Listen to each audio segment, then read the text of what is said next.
Michael was a magician who lived in a city. He did magic tricks, and kids loved them. He earned his living this way. But now he was old. He often forgot things. One morning, Michael made breakfast.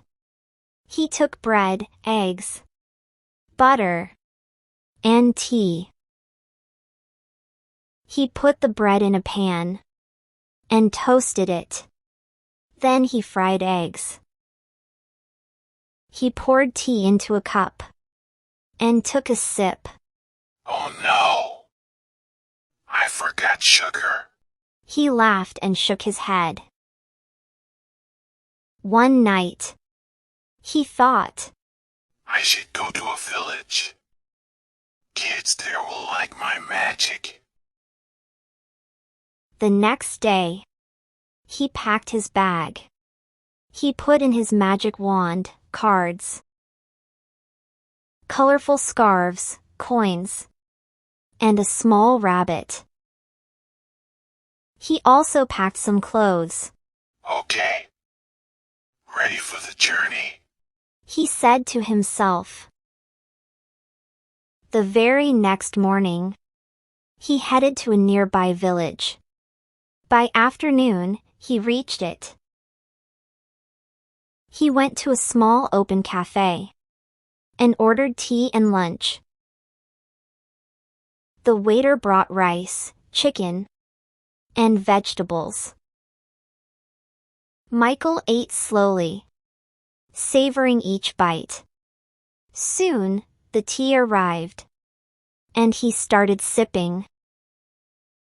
Two boys, George and Tony, saw him. George came closer. Hi, Uncle. You are new here? George asked. Michael smiled. Yes. I am a magician. I want to do a magic show here. That's exciting. George said. Don't worry, Uncle. We will arrange a room for you. Tony added. And we will help with the show. Michael nodded. Okay. Thank you, boys. George took him to his house. His parents, Jonathan and Catherine, were happy to meet him. Catherine quickly prepared a room for him.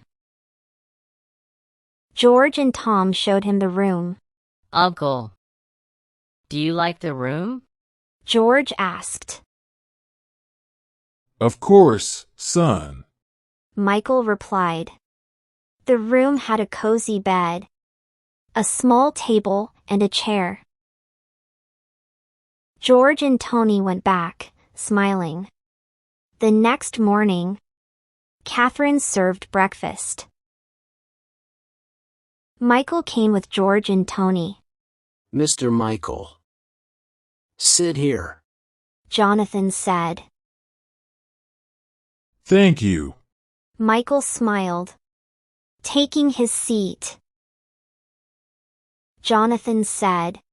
Tom. Have breakfast with us. Tom laughed. Of course. Uncle. He grabbed a boiled egg. Now, what's the plan? We will arrange the show and sell tickets. George explained. Jonathan added. Boys. I will help too. Catherine smiled, sipping her tea.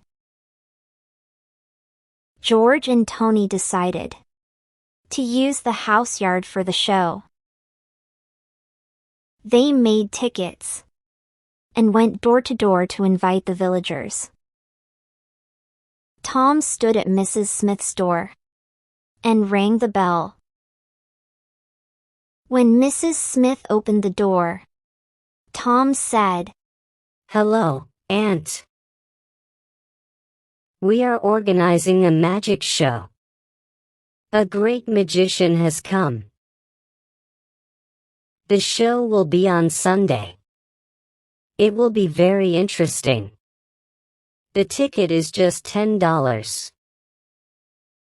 Mrs. Smith smiled. Oh yes. We will come for sure. On Sunday morning, George, Tom, and Jonathan started preparing for the magic show.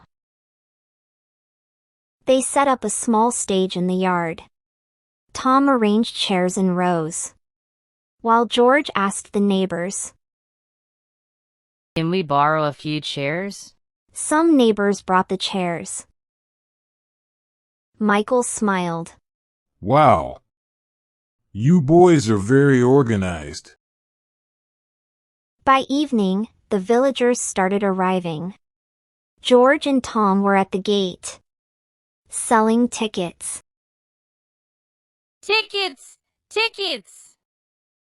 A great magic show! Only $10! George shouted cheerfully. The villagers bought tickets and took their seats. Michael stepped onto the stage. He waved his wand and said, Hello everyone. Today, I will show you amazing magic. He pulled out a deck of cards. Watch carefully. I will make this card disappear. He tossed the card, but instead of disappearing, it fell to the floor. The villagers giggled. Next, he took a colorful scarf. Now, I will turn this scarf into a rabbit. He waved his hands, but the scarf stayed the same. Not yet. He muttered. The villagers laughed louder. Finally, he tried to float a coin in the air. And now, this coin will float magically. He held the coin, waved his wand, and it slipped from his fingers, rolling on the stage. The villagers burst into laughter. Michael sighed, head down. I am sorry, everyone. I am old now. I forgot the magic. George came on stage and said, Uncle, you did the best. You made us all laugh. You gave us happiness. And that is real magic. The villagers nodded and clapped. Catherine and others wiped their tears, smiling. Michael smiled. I want to give all the money for charity. The villagers clapped again, and Michael took his hat off and bowed.